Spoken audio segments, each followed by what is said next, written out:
Hey everyone, how's it going? It's Matt here. Today I wanted to start a new video series that has been an idea of mine for quite some time.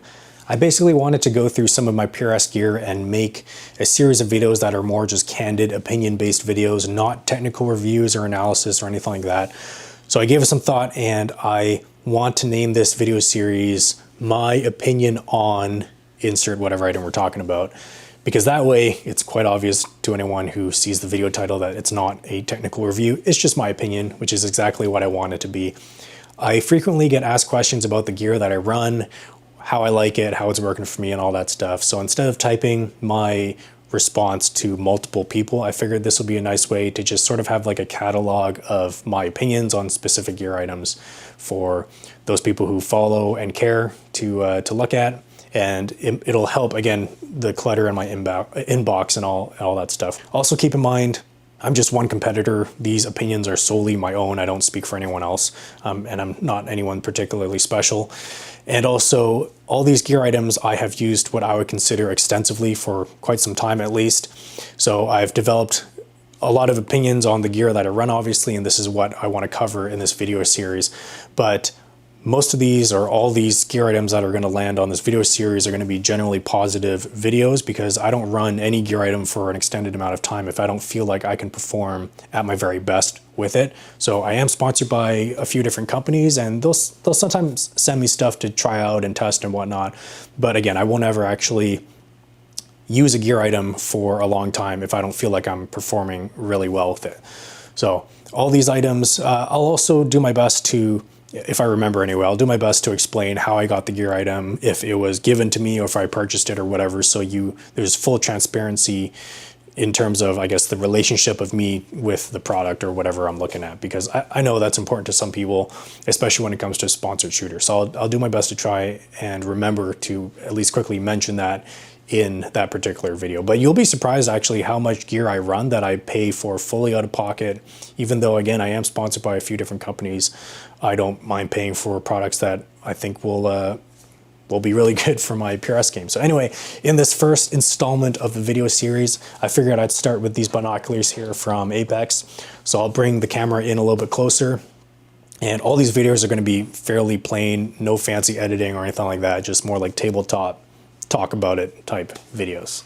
All right, so my opinion on the Apex Summit binoculars. I have two pairs on the table here because the right pair are mine. These are the Summit Pros, and the Summit Pros have a reticle in the left barrel. And the left pair here are my wife's, Dory's. These are just the regular Summit EDs, so there's no reticle in them, but everything else is the same. So these both are the 12 times magnification model of the Summit binoculars. Again, mine are the Summit Pros, my wife's are the Summits. Now, I purchased mine, I believe it was spring of 2023, so I've used these for 2 full seasons. And my wife actually got hers from a prize table. This was the Northeast Regional Finale at MKM in 2023 as well, but towards the end of the season. So she's been using these for a little bit over a full season. We've both absolutely loved using these binoculars. And I did want to sort of highlight them because it's not often you see my spotting setup in my match videos, because usually you just see people shooting or, you know, you see the stages, but you don't actually see like the tripod setups and what we're using to spot and stuff. So again, these are the Summits, Summit Pro and Summit EDs, 12 times 50. So 50 millimeters, the lens size of the objective lens. And overall, we've been very, very happy. Now we upgraded from what I would consider much more budget option binoculars. At the time, I was running the Diamondback HDs, 12 times power as well. So same magnification, but a bit of a cheaper binocular from Vortex. And my wife was running the 10 times Diamondbacks from Vortex again. So big step up for both of us. I remember when my wife got behind her Summits for the first time after getting them, she immediately said, wow, this is a huge upgrade. And she also indicated that she could read Mirage so much easier behind the better glass. So that was really awesome. And I agree, these are a step up. Now, obviously, the price is going to reflect that as well. Overall, I would consider these like a solid mid-tier binocular, and they perform good. I think you get good value in terms of the optics, or I guess like the quality of optic for the price point. And the Summit Pros have, as far as I can tell, the exact same glass as the regular Summits, but you just pay a little bit extra for that reticle, which I'll touch on afterwards. So overall, I guess like quality of these binoculars are fine. They do come with some accessories like a chest harness and stuff, which is kind of nice. But they're not particularly lightweight, but I wouldn't call them hefty either. We've never had any issues with durability, and the entire outside of these things it has like a heavy rubber exterior to it, which is nice. It feels good when you're holding them in your hands, but I would say like 95% of our binocular use are off the tripod for spotting PRS matches. A few things I will say that could be probably improved on. This logo is basically just a little plastic piece that is glued onto here, and if you look at mine, it's behind this mount here, but you can see mine's missing. I actually remember the very first time I took these out at a match, it was Sheepdog. I remember I was at Sheepdog Warrior, and halfway through the match I realized that there's just like a blank spot here because the Apex logo fell out, and I never found it. So when my wife got hers, when Dory got hers, I actually noticed this was coming loose already, so I took it off and applied some Gorilla Glue and then stuck that back in. So I guess those like little logos are not glued in very well from the factory. It doesn't affect the function at all, but it just sort of adds to like the overall feel of quality. Everything else is pretty good. The orange accents, I'll just touch on this. Like Apex's thing is to have orange accents on a lot of their product line. I'm personally not a fan of it, but I can look past it because the functionality and what I get out of using the optic is more important than the aesthetics. But I personally am not a fan of the orange accents. I'll just tell you right now. I have actually used these birding a few times. My wife and I are both into wildlife photography, specifically birds. So I have brought these out birding a few times. Yes, we are bird nerds. And I did use the chest harness or chest pack that came with these, and it works fine, and it seems to be decent quality as well. But I'm not like an NRL hunter competitor or anything like that, so I don't frequently use my binoculars in that use case, I guess.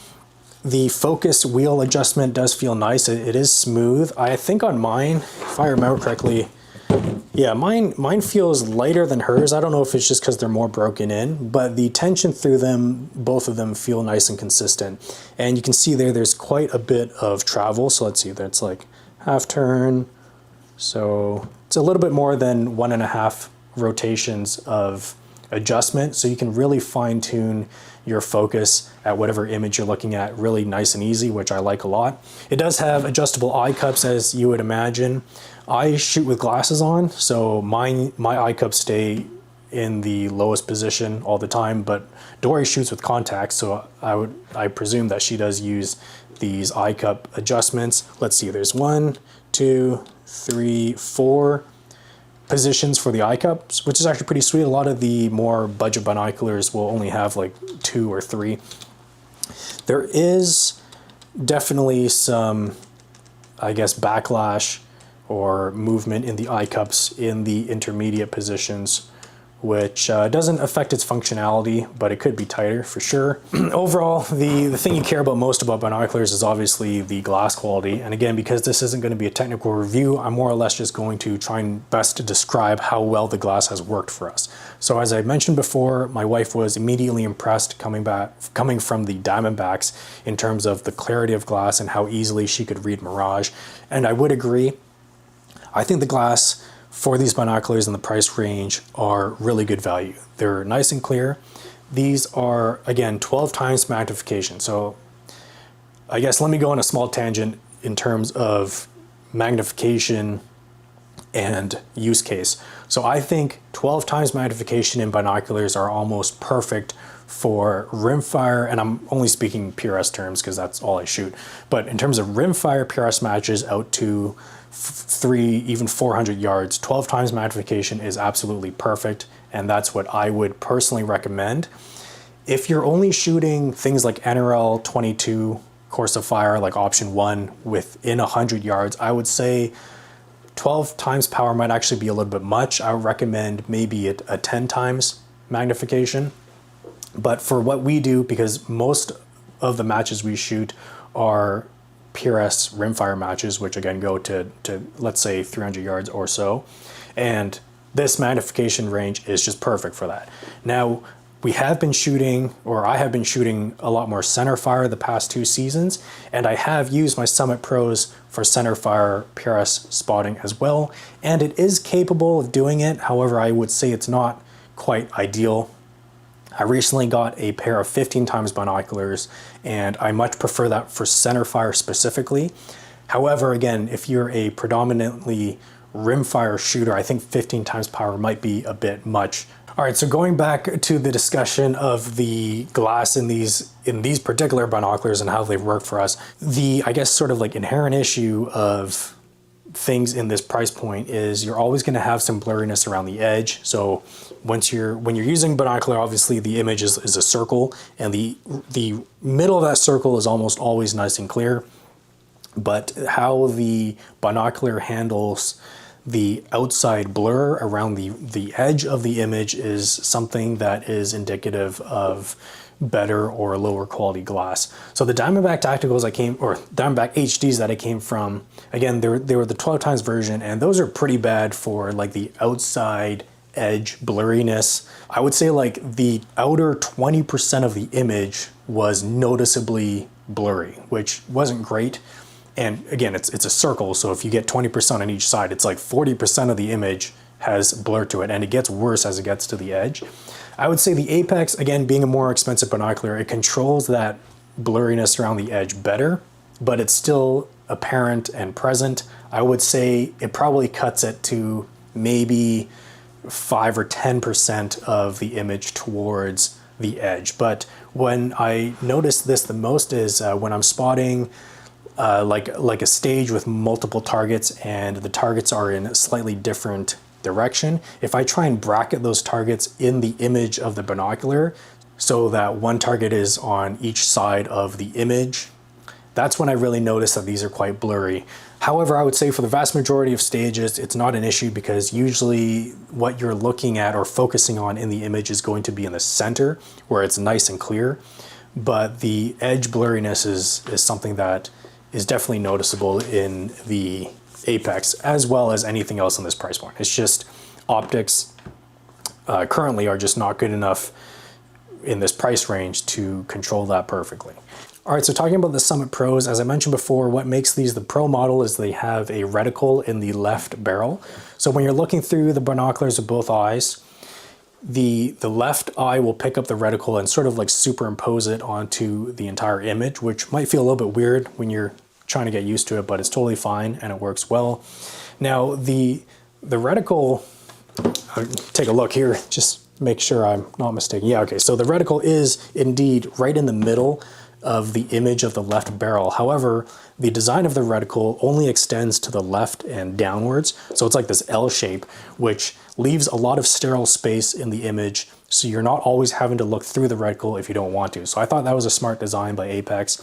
And in terms of the actual reticle design, I will say I was never too picky about it, because I never used the reticle in a particularly like super technical way. Basically, I was just trying to get a rough target size to see if a target was generous or smaller, like within 1 or 2 tenths was more than accurate enough for me.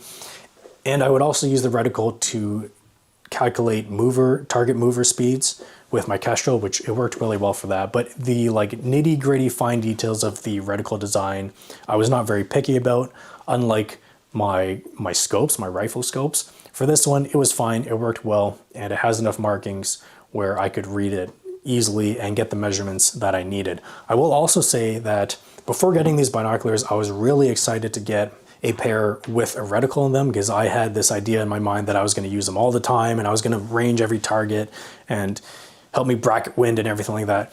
In reality, I will say after using these for 2 seasons, I don't use the reticle nearly as much as I thought I would. In fact, I would say I often go through an entire match not even looking at the reticle, because you know, I know that I'm looking through 12 times power binoculars, so I can very quickly gauge if a target is more generous or not anyway. I guess I've just shot enough matches now.